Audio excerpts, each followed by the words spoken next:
Hey, welcome back to Innovate Africa. And as you know, we speak to the movers and the shakers that impact the lives of Africans through innovation.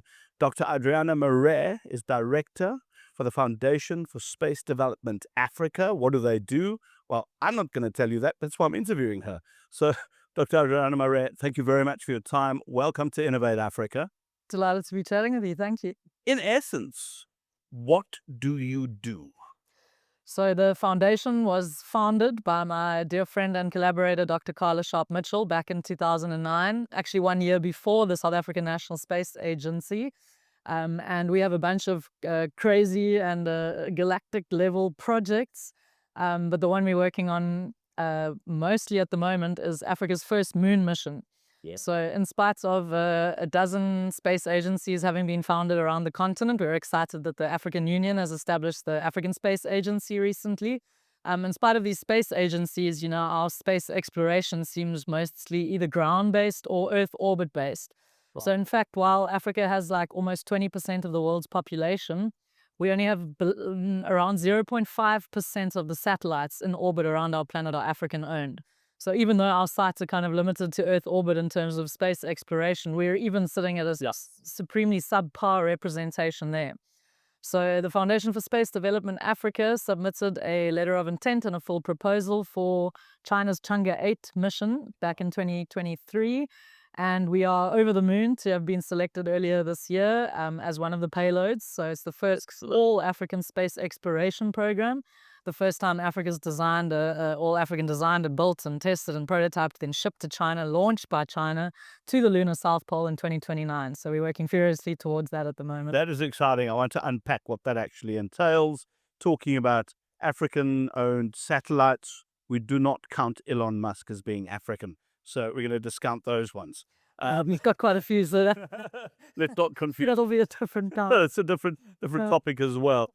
But the thing that's fascinated me about space, when you talk to young people about space, or you talk to the general public about space, it is seen as something intangible, something that, these amazing scientists know about.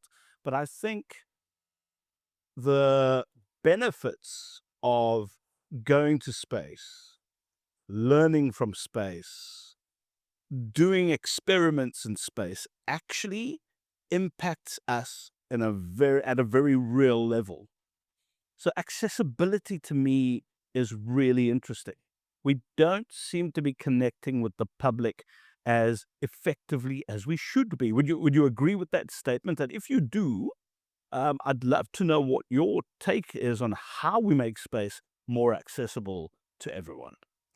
Well, immediately what came to mind is one way we could do that, which is to wait, as humans tend to do, until a catastrophic collision between some of our satellites happens. So at the moment, while Africa still tries to, get to the representative level of satellites per sort of person living on the continent, the exuberance with which we like launching satellites, people like Elon, as you've said, and SpaceX and Amazon and China and, every big organization now wants to have their own satellite fleet. In fact, while Africa's catching up to launching satellites, we're already entering an era where space debris is the problem we are speaking about, and how we can repurpose these defunct or broken up pieces of previous space technology that are not working anymore in Earth orbit can be mitigated. So some say a catastrophic bunch of collisions, which causes other collisions and so on, like a cascade effect, is as little as 10 years away. And I hope we don't have to wait for that day to understand just what satellites do for us, right? Yeah. Because Yeah. when they smash together and stop working, then maybe we'll realize. So I would say ways in which we use satellite technology every day include my navigation here this morning on ways getting here through traffic. Yes. Satellite-based GPS systems that we use for navigation. Previous to that, the stars would have been our way of positioning ourselves. So we are in space, obviously, our planet. The satellites that are a few hundred kilometers off the surface of the Earth in Earth orbit are still kind of part of Earth. But our position, in the solar system and in the galaxy is something we've been used as navigation, whether it's the satellites or the stars themselves, since we've been around. Global financial transactions, the timing and, telemetry that's required to implement those is another thing we may have used already a few times today. There are many applications. Indeed. Climate change, monitoring of resources, monitoring of environmental impact systems, all of the things seeing our planet from space is an invaluable insight into the activity happening on the surface. To go to a philosophical level, like the picture that was taken of our planet from above by a satellite was one of the most revolutionary images that the human eyes have ever laid sight upon. Maybe before someone we knew had gone to space, we would have been looking at these pictures taken by technology in space of how our planet looks. Yep. That fundamental realization that we are not on a not on a flat planet. Yeah, well, Funny to update anyone, we've debunked that one. but we are in fact Yeah. living in space in an ecosystem of planets, our star that we get solar power from, etc. But I also want to focus on interest within schools, right?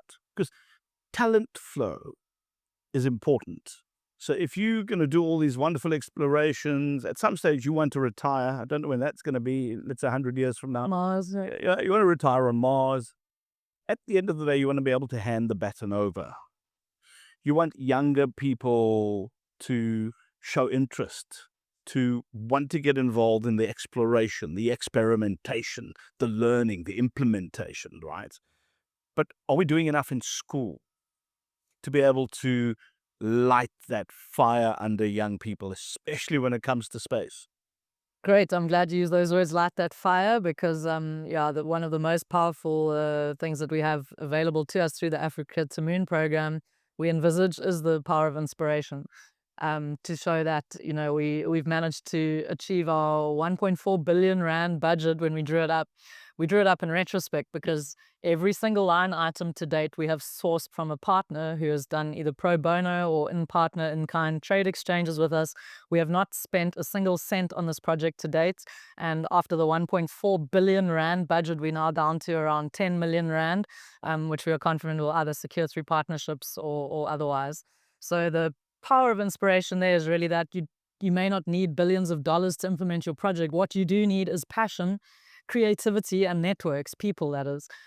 So we want to really demonstrate that this like lunar exploration project was achieved through passion, vision, and collaboration. But then on a practical sense, we've had some discussions here today about AI, and I think one of the most powerful questions that AI is forcing us to ask ourselves is, what is the future of education? Yes. And while inspiration can get you so far, looking at Africa to Moon, we hope a whole bunch of students, dreamers, explorers, whatever they envisage, maybe an art project or a new technology, whatever it may be, anything in between, would feel inspired in some way by our project. But on the ground, we need basic, science, technology, engineering, and mathematical capabilities. And then we hope that, maybe AI can contribute towards the hours on the ground of tutoring and so on that we need. But of course, we can't do without the humans here in terms of thinking about what the future of education looks like. Exactly. That is a big challenge, which I'm not going to try and solve, as well as trying to build this telescope which survives not only the journey, but landing on the moon and the negative 220 degrees Celsius lunar nights that it has to survive. Solving education we'll do after that. But I think it takes all of us to think together about how the future looks, but it cannot be without inspiration, and it cannot be without the active involvement of all of the young people, majority of whom will be living in Africa within a few decades' time. So there's some interesting things being done at schools. I know Parklands College, someone's sending an experiment up to the International Space Station, where he wants to map the space station using sound. I know some schools are busy trying to see how they can grow produce in something that is similar to lunar sand. Obviously, if you can get past these things, you can end up growing tomatoes in a desert, for example. So the practical implementation and getting young people to mess around and find out, to me, is such an important and key thing.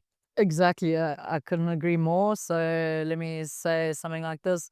If you take a group of adults, I'll get back to the kids now. Yeah. Take a group of adults and tell them, imagine this, it's a thought experiment. You arrive on Mars, you've got a community of people, maybe just the people sitting at your table. Yeah. Come up with a constitution, a set of principles, a set of regulations for your community based on the fact that you've just arrived on this planet and you're building from scratch. Yeah. Now people start to interrogate things that shockingly we have not done enough of here on Earth, namely, what principles should underpin our culture? And even more importantly, what culture are we aspiring toward? Yeah. Because we're so busy talking about the next investment in AI that we haven't even talked about what is the human role here? Yeah. What are we aspiring towards? And so as a thought experiment, getting to Mars and talking about regulatory systems, for example, gets, I don't want to say ordinary people, but people from all different industries, not space, talking about what could a regulatory system look like. And if this is the ideal version for Mars, why can't we start working towards that in our communities here on Earth?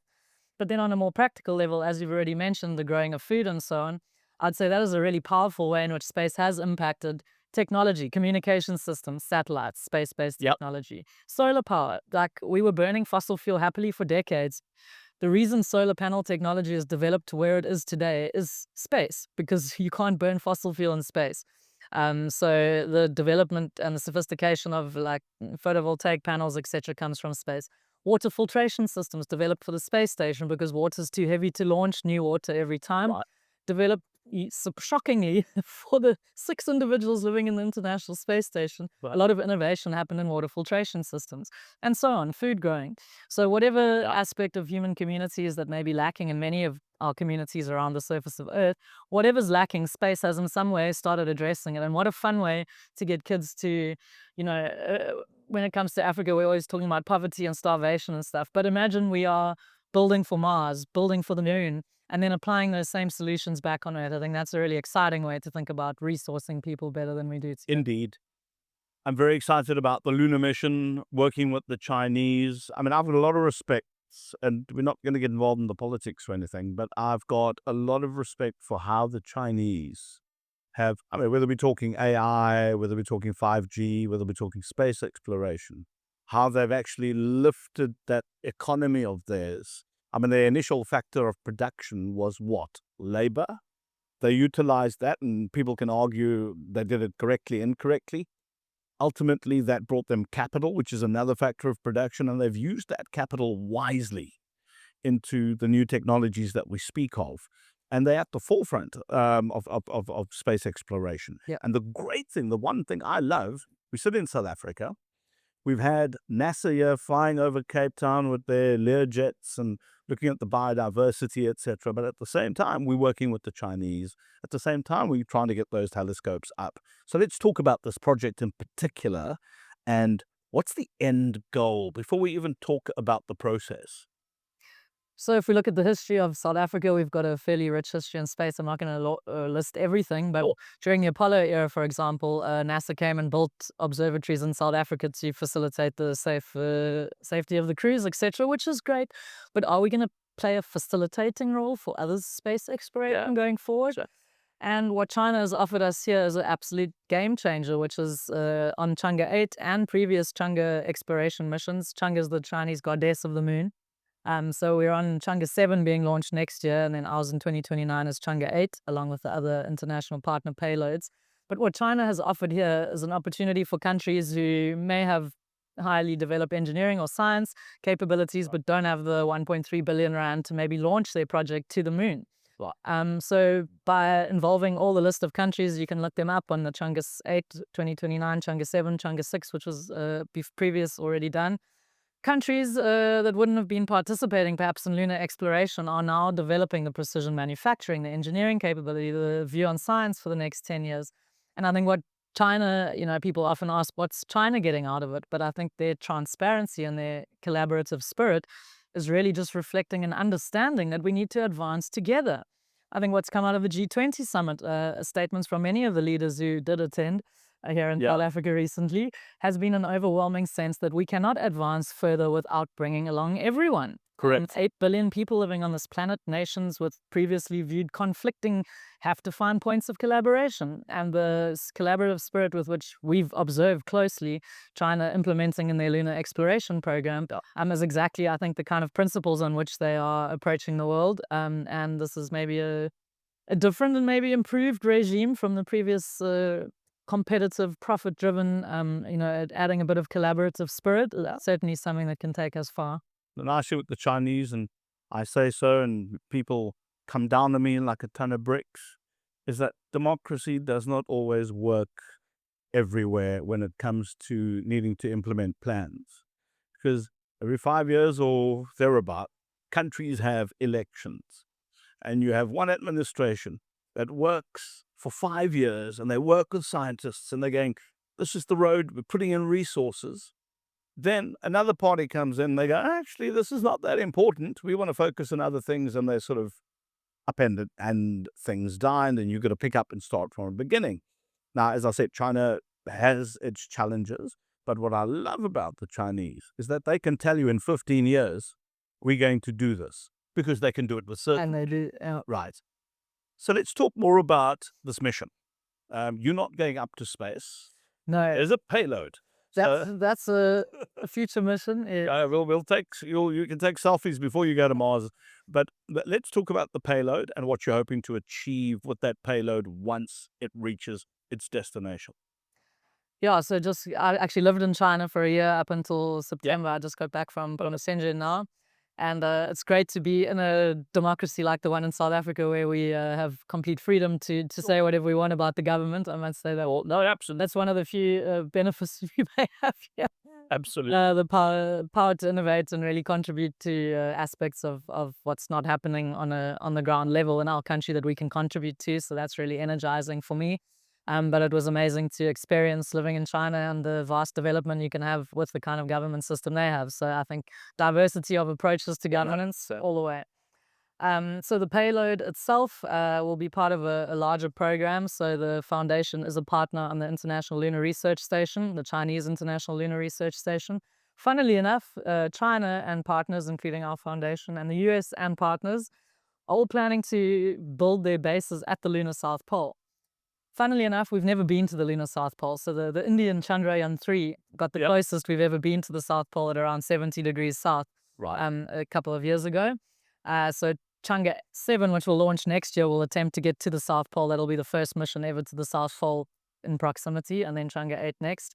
But what we are doing is not only deploying a radio astronomy instrument, which is South Africa's strength based on the back of the square kilometer array radio telescope we're building. So we haven't had to go far to find our expert collaborators based mostly right here in Cape Town. Obviously now taking that radio astronomy instrument and putting it on the surface of the moon is a whole nother ball game. But in terms of the expertise required to build the antenna themselves, we have the experts right here. So getting that antenna to the moon to do radio astronomy is going to do new science for sure. But most importantly, it's actually a scouting opportunity for that location. You know, any kind of measurements that we can take at the lunar South Pole will contribute towards the crews that will arrive there shortly. So it remains to be seen how we're going to protect crews in one of the harshest environments in the solar system, like temperatures going up to 20, 30 degrees Celsius during the day, but dropping to below negative 200 during night. We've never dealt with that. The astronauts who landed on the moon before landed in the day and then left again. So they didn't deal with the lunar night, which was 14 days without sunlight. So engineering-wise, it's a whole new ball game. But for once, Africa will be at the forefront of that, being one of the first projects to collect data on that area. How it's going to pan out with America and Co. and China and Co. all living together happily at the South Pole remains to be seen. Then there are a few good TV shows on that kind of topic that one can watch to get some idea. But no, exciting times ahead, and hopefully a more collaborative approach to not only space exploration, but geopolitics and human interactions in general. Listen, I think the geopolitics eventually will sort itself out. I mean, eventually you get level-headed people taking over, and One could only hope and pray. statistically. Exactly. I think, we're back off to the races again. But this is great. And I just, the last thing I'd like to just say in closing is I love your focus on the human side of things. Because we take technology and we sort of bow down in front of it. If you don't understand people, if you don't understand the needs that people have, if you don't understand that all systems you put in place and processes that you put in place to deliver value, when you implement all this technology, includes human beings, it'll all fail. And I think it's the one thing I think we could spend more time on, even in the education system, to understand that your foundation, the bedrock of everything we do is human understanding. Would you agree? And a topic not widely enough or frequently enough discussed. I mean, why are we doing all of this? Like, people love to rattle off about the benefits of technologies, and when you look through what they're saying, it's really just how they can make money off them. But at the end of the day, technologies are tools. And so what are we aspiring towards as a human society, and how are we going to use these tools to implement that? Firstly, we need a vision and a collective vision. And hopefully through all our various 8 billion of us activities around the world, we can start to hone in on some kind of collective vision for the future. It's technology enabled, we know that for sure. But hopefully it's an environment that's harmonious with each other and with our environment, and one that keeps adventuring and exploring and building cool stuff, because that's what we love doing as humans. Eventually we'll narrow that gap, the Gini coefficient gap that we have, especially on this continent. And education plays an important role there. The more young people we bring into the fold, the more young people we get involved in science and technology and understanding humans, arts, etc. And if we start teaching design thinking at school level, I think we can certainly go a long way to create impact, because the show is about impact. And I think you very aptly described how we can deliver impact. So, Dr. Adriana Marais, I want to thank you very much for your time. It's been fascinating listening to you, and just well done on all the great work that you're doing. And that really is what Innovate Africa is about. I told you, movers and shakers, people who are helping us change the world around us in a more impactful manner. I'll see you next week.